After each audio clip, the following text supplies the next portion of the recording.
ಓಂ ಶ್ರೀ ಗುರುಭ್ಯೋ ನಮಃ. ನಮಸ್ಕಾರ ಸ್ನೇಹಿತರೆ, ಆಲ್ರೌಂಡ್ ಕ್ಲಾಕ್ ಕನ್ನಡ ಚಾನಲ್ಗೆ ಸ್ವಾಗತ ಸುಸ್ವಾಗತ. ಇವತ್ತಿನ ವಿಡಿಯೋದಲ್ಲಿ ಮೌನಿ ಅಮಾವಾಸ್ಯೆಯ ದಿನದಂದು ನದಿ ಸ್ನಾನ ಮಾಡುವುದು, ಸಂಗಮ ಸ್ನಾನ ಮಾಡುವುದು, ಪಿತೃಗಳಿಗೆ ತರ್ಪಣವನ್ನು ಮಾಡುವುದು ಉತ್ತಮವೆಂದು ಪರಿಗಣಿಸಲಾಗುತ್ತದೆ. ಮೌನಿ ಅಮಾವಾಸ್ಯೆ 2025ರ ಶುಭ ಮುಹೂರ್ತ ಯಾವುದು? ಮೌನಿ ಅಮಾವಾಸ್ಯೆ ದಿನ ಪೂಜೆ ಪುನಸ್ಕಾರಗಳನ್ನು ಮಾಡುವುದು ಹೇಗೆ? ಮೌನಿ ಅಮಾವಾಸ್ಯೆ ದಿನ ಈ ಮಂತ್ರಗಳನ್ನು ಪಠಿಸಿ. ಈ ವಿಡಿಯೋ ಪೂರ್ತಿ ನೋಡಿ. ನಿಮಗೆ ಇಷ್ಟ ಆದರೆ ನಿಮ್ಮ ಫ್ರೆಂಡ್ಸ್ ಅಂಡ್ ಫ್ಯಾಮಿಲಿ ಮೆಂಬರ್ಸ್ಗೆ ಶೇರ್ ಮಾಡಿ. ಹೊಸದಾಗಿ ನಮ್ಮ ಚಾನಲ್ ನೋಡ್ತಾ ಇದ್ರೆ ಖಂಡಿತ ಸಬ್ಸ್ಕ್ರೈಬ್ ಮಾಡ್ಕೊಳ್ಳಿ. ಪುಷ್ಯ ಮಾಸದ ಕೃಷ್ಣ ಪಕ್ಷದ ಅಮಾವಾಸ್ಯೆಯ ತಿಥಿಯನ್ನು ಮೌನಿ ಅಮಾವಾಸ್ಯೆ ಅಥವಾ ಅವಧಾತ್ರಿ ಅಮಾವಾಸ್ಯೆ ಅಥವಾ ದರ್ಶ ಅಮಾವಾಸ್ಯೆ ಎಂದು ಕರೆಯಲಾಗುತ್ತದೆ. ಈ 2025ರ ಮೌನಿ ಅಮಾವಾಸ್ಯೆಯನ್ನು ಜನವರಿ 29ರಂದು ಬುಧವಾರ ಆಚರಿಸಲಾಗುವುದು. ಪುಷ್ಯ ಮಾಸದ ಮೌನಿ ಅಮಾವಾಸ್ಯೆಯ ನಂತರ ಮಾಘ ಮಾಸವು ಆರಂಭವಾಗುತ್ತದೆ. ಮೌನಿ ಅಮಾವಾಸ್ಯೆಯ ದಿನದಂದು ಮೌನ ವ್ರತವನ್ನು ಹಾಗೂ ಉಪವಾಸವನ್ನು ಆಚರಿಸಲಾಗುವುದು. ಇದರೊಂದಿಗೆ ಪವಿತ್ರ ನದಿಗಳಲ್ಲಿ ಹಾಗೂ ಸಂಗಮಗಳಲ್ಲಿ ಸ್ನಾನ ಕೂಡ ಮಾಡುವ ಪದ್ಧತಿ ಇದೆ. ಈ ದಿನ ವಿಷ್ಣು ದೇವನಿಗೆ ಅರಳಿ ಮರವನ್ನು ಪೂಜಿಸಲಾಗುತ್ತದೆ.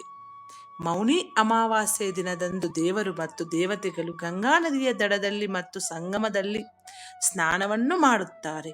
ಮೌನಿ ಅಮಾವಾಸ್ಯೆ ದಿನದಂದು ಪ್ರಯಾಗ್ರಾಜ್ನ ಮಹಾಕುಂಭ ಮೇಳದಲ್ಲಿ ಪವಿತ್ರ ಸ್ನಾನ ನಡೆಯುತ್ತದೆ. ಇದನ್ನು ಅಮೃತ ಸ್ನಾನವೆಂದು ಕರೆಯಲಾಗುತ್ತದೆ. ಮೌನಿ ಅಮಾವಾಸ್ಯೆ ದಿನ ಗಂಗಾ ಅಥವಾ ಇತರ ಪವಿತ್ರ ನದಿಗಳಲ್ಲಿ ಸ್ನಾನ ಮಾಡುವ ವ್ಯಕ್ತಿ ಮೋಕ್ಷವನ್ನು ಪಡೆದುಕೊಳ್ಳುತ್ತಾನೆ. ಪಾಪಗಳು ಪರಿಹಾರವಾಗುತ್ತದೆ. ಕುಟುಂಬದಲ್ಲಿ ಸಂತೋಷ ಸಮೃದ್ಧಿ ನೆಲೆಯಾಗುತ್ತದೆ. ಮೌನಿ ಅಮಾವಾಸ್ಯೆ ಮಹತ್ವ. ಮೌನಿ ಅಮಾವಾಸ್ಯೆ ಹಿಂದೂ ಧರ್ಮದಲ್ಲಿ ವಿಶೇಷ ಮಹತ್ವವನ್ನು ಹೊಂದಿದೆ. ಮೌನಿ ಅಮಾವಾಸ್ಯೆ ದಿನದಂದು ಅನೇಕ ಶುಭ ಯೋಗಗಳು ರೂಪುಗೊಳ್ಳುತ್ತಿವೆ.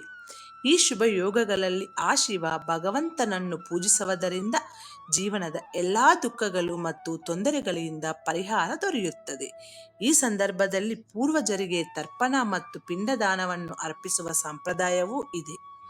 ಈ ಶುಭ ದಿನದಂದು ಗಂಗಾ ನದಿಯಲ್ಲಿ ಸ್ನಾನ ಮಾಡುವುದರಿಂದ ಅನೇಕ ಜನ್ಮಗಳಲ್ಲಿ ಮಾಡಿದ ಪಾಪಗಳು ಕಳೆಯುತ್ತದೆ. ಮೌನಿ ಅಮಾವಾಸ್ಯ 2025ರ ಶುಭ ಮುಹೂರ್ತ. ಮೌನಿ ಅಮಾವಾಸ್ಯ 2025ರ ಜನವರಿ 29ರಂದು ಬುಧವಾರ. ತಿಥಿ ಪ್ರಾರಂಭ 2025ರ ಜನವರಿ 28ರಂದು ಮಂಗಳವಾರ ಸಂಜೆ 7:35ರಿಂದ 29ರಂದು ಸಂಜೆ 6:05ರವರೆಗೆ ಇದೆ. ಮೌನಿ ಅಮಾವಾಸ್ಯೆ ಪೂಜೆ ವಿಧಾನ. ಈ ದಿನದಂದು ಮುಂಜಾನೆ ಬೇಗ ಎದ್ದು ಸ್ನಾನ ಮಾಡಿ ಶುದ್ಧರಾಗಿ. ಮೌನಿ ಅಮಾವಾಸ್ಯೆ ದಿನದಂದು ಪವಿತ್ರ ನದಿ ಅಥವಾ ಸರೋವರದಲ್ಲಿ ಸ್ನಾನ ಮಾಡುವುದು ಅಪಾರ ಮಹತ್ವವನ್ನು ಹೊಂದಿದೆ. ನದಿ ಸ್ನಾನಕ್ಕೆ ಹೋಗಲು ಸಾಧ್ಯವಾಗದೇ ಇದ್ದರೆ ಮನೆಯಲ್ಲೇ ಸ್ನಾನ ಮಾಡುವ ನೀರಿಗೆ ಗಂಗಾಜಲವನ್ನು ಸೇರಿಸಿ ಸ್ನಾನ ಮಾಡಿ. ಸ್ನಾನ ಮಾಡಿದ ನಂತರ ಮನೆಯ ದೇವರ ಕೋಣೆಯಲ್ಲಿ ದೀಪವನ್ನು ಹಚ್ಚಿ ಸೂರ್ಯ ದೇವರಿಗೆ ಅರ್ಘ್ಯವನ್ನು ಅರ್ಪಿಸಿ. ನೀವು ಉಪವಾಸ ಮಾಡಲು ಸಾಧ್ಯವಾದರೆ ಈ ದಿನದಂದು ಉಪವಾಸ ಮಾಡಿ. ಈ ದಿನ ಪೂರ್ವಜರಿಗೆ ಸಂಬಂಧಿಸಿದ ಕೆಲಸಗಳನ್ನು ಮಾಡಬೇಕು. ಪೂರ್ವಜರಿಗೆ ತರ್ಪಣ ಅರ್ಪಿಸಿ ಮತ್ತು ದಾನ ಮಾಡಿ. ಈ ಪವಿತ್ರ ದಿನದಂದು ಸಾಧ್ಯವಾದಷ್ಟು ದೇವರ ಧ್ಯಾನ ಮಾಡುವುದು ಉತ್ತಮ. ಈ ಪವಿತ್ರ ದಿನದಂದು ವಿಷ್ಣುವಿನ ಆರಾಧನೆಯನ್ನು ಮಾಡುವುದಕ್ಕೆ ವಿಶೇಷ ಮಹತ್ವವಿದೆ. ಇದಲ್ಲದೆ ಈ ದಿನದಂದು ಸರಿಯಾದ ವಿಧಿವಿಧಾನಗಳ ಪ್ರಕಾರ ಶಿವನನ್ನು ಪೂಜಿಸಬೇಕು. ಮೌನಿ ಅಮಾವಾಸ್ಯೆಯಂದು ಈ ಕೆಲಸಗಳನ್ನು ಮಾಡಿ ಪಿತೃಗಳ ಆಶೀರ್ವಾದವನ್ನು ಪಡೆದುಕೊಳ್ಳಲು ಬಯಸುವರು. ಮೌನಿ ಅಮಾವಾಸ್ಯೆ ದಿನದಂದು ಹಳದಿ ಬಟ್ಟೆಗಳನ್ನು ಧರಿಸಿ ಪಿತೃಗಳನ್ನು ಧ್ಯಾನಿಸಬೇಕು. ಹೇಗೆ ಮಾಡುವುದು? ಶುಭ ಮತ್ತು ಪಿತೃಗಳ ಆತ್ಮಕ್ಕೆ ಸಂತುಷ್ಟವನ್ನು ನೀಡುವುದು ಅಂದರೆ ಈ ದಿನದಂದು ನಿಮ್ಮ ಮನೆಯ ಮುಖ್ಯ ದ್ವಾರದ ಮೇಲೆ ಅರಿಶಿನ ಬೆರೆಸಿದ ನೀರನ್ನು ಸಿಂಪಡಿಸಿ ಮತ್ತು ಮನೆಯ ಬಾಗಿಲ ಚೌಕಟ್ಟನ್ನು ಸಹ ಸ್ವಚ್ಛಗೊಳಿಸಿ. ಈ ಪರಿಹಾರವನ್ನು ಮಾಡುವುದರಿಂದ ಮನೆಯಲ್ಲಿ ಸಕಾರಾತ್ಮಕ ಶಕ್ತಿ ಹೆಚ್ಚಾಗುತ್ತದೆ. ಮೌನಿ ಅಮಾವಾಸ್ಯೆಯಂದು ವಿಷ್ಣು ದೇವನನ್ನು ಮತ್ತು ಅರಳಿ ಮರವನ್ನು ಪೂಜಿಸಬೇಕು. ಮೌನಿ ಅಮಾವಾಸ್ಯೆಯಂದು ಈ ಮಂತ್ರವನ್ನು ಪಠಿಸಿ. ಮೌನಿ ಅಮಾವಾಸ್ಯೆ ಎಂದು ಸೂರ್ಯದೇವರಿಗೆ ಅರ್ಘ್ಯ ಅರ್ಪಿಸುವುದು ಬಹಳ ಶುಭವೆಂದು ಪರಿಗಣಿಸಲಾಗಿದೆ.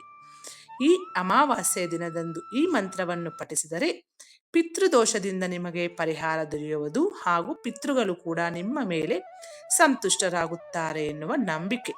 ಮೌನಿ ಅಮಾವಾಸ್ಯೆ ದಿನದಂದು ಈ ಮಂತ್ರವನ್ನು ಪಠಿಸಿ. ಓಂ ಆದ್ಯ ಭೂತಾಯ ವಿದ್ಮಹೇ ಸರ್ವಸೇವ್ಯಾಯ ಧೀಮಹಿ ಶಿವಶಕ್ತಿ ಸ್ವರೂಪೇಣ ಪಿತೃದೇವ ಪ್ರಚೋದಯಾತ್. ಮತ್ತೊಮ್ಮೆ ಹೇಳ್ತೀನಿ.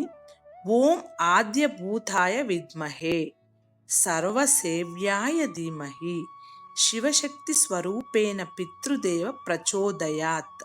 ಇದನ್ನು 108 ಬಾರಿ ತಪ್ಪದೆ ಪಠಿಸಬೇಕು. ಈ ಮಂತ್ರ ನಾನು ಡಿಸ್ಕ್ರಿಪ್ಷನಲ್ಲಿ ಕೊಡ್ತೀನಿ, ನೀವು ನೋಡಿಕೊಂಡು ಹೇಳ್ಕೋಬೋದು. ಈ ವಿಡಿಯೋದಲ್ಲಿರುವ ಎಲ್ಲ ಅಂಶಗಳು ನಿಮ್ಮ ಸ್ವಂತ ವಿವೇಚನೆ ಬಳಸಿ ಆ ನಿರ್ಧಾರಗಳೆಲ್ಲ ತೆಗೆದುಕೊಳ್ಳಿ. ಈ ವಿಡಿಯೋ ಇಷ್ಟ ಆದರೆ ಶೇರ್ ಮಾಡಿ. ಹೊಸದಾಗಿ ನಮ್ಮ ಚಾನಲ್ ನೋಡ್ತಾ ಇದ್ರೆ ಸಬ್ಸ್ಕ್ರೈಬ್ ಮಾಡ್ಕೊಳ್ಳಿ. ಏನಾದರೂ ತಪ್ಪು ಮಾತಾಡಿದರೆ ಕ್ಷಮಿಸಿ. ಮುಂದಿನ ವಿಡಿಯೋದಲ್ಲಿ ಸಿಗೋಣ.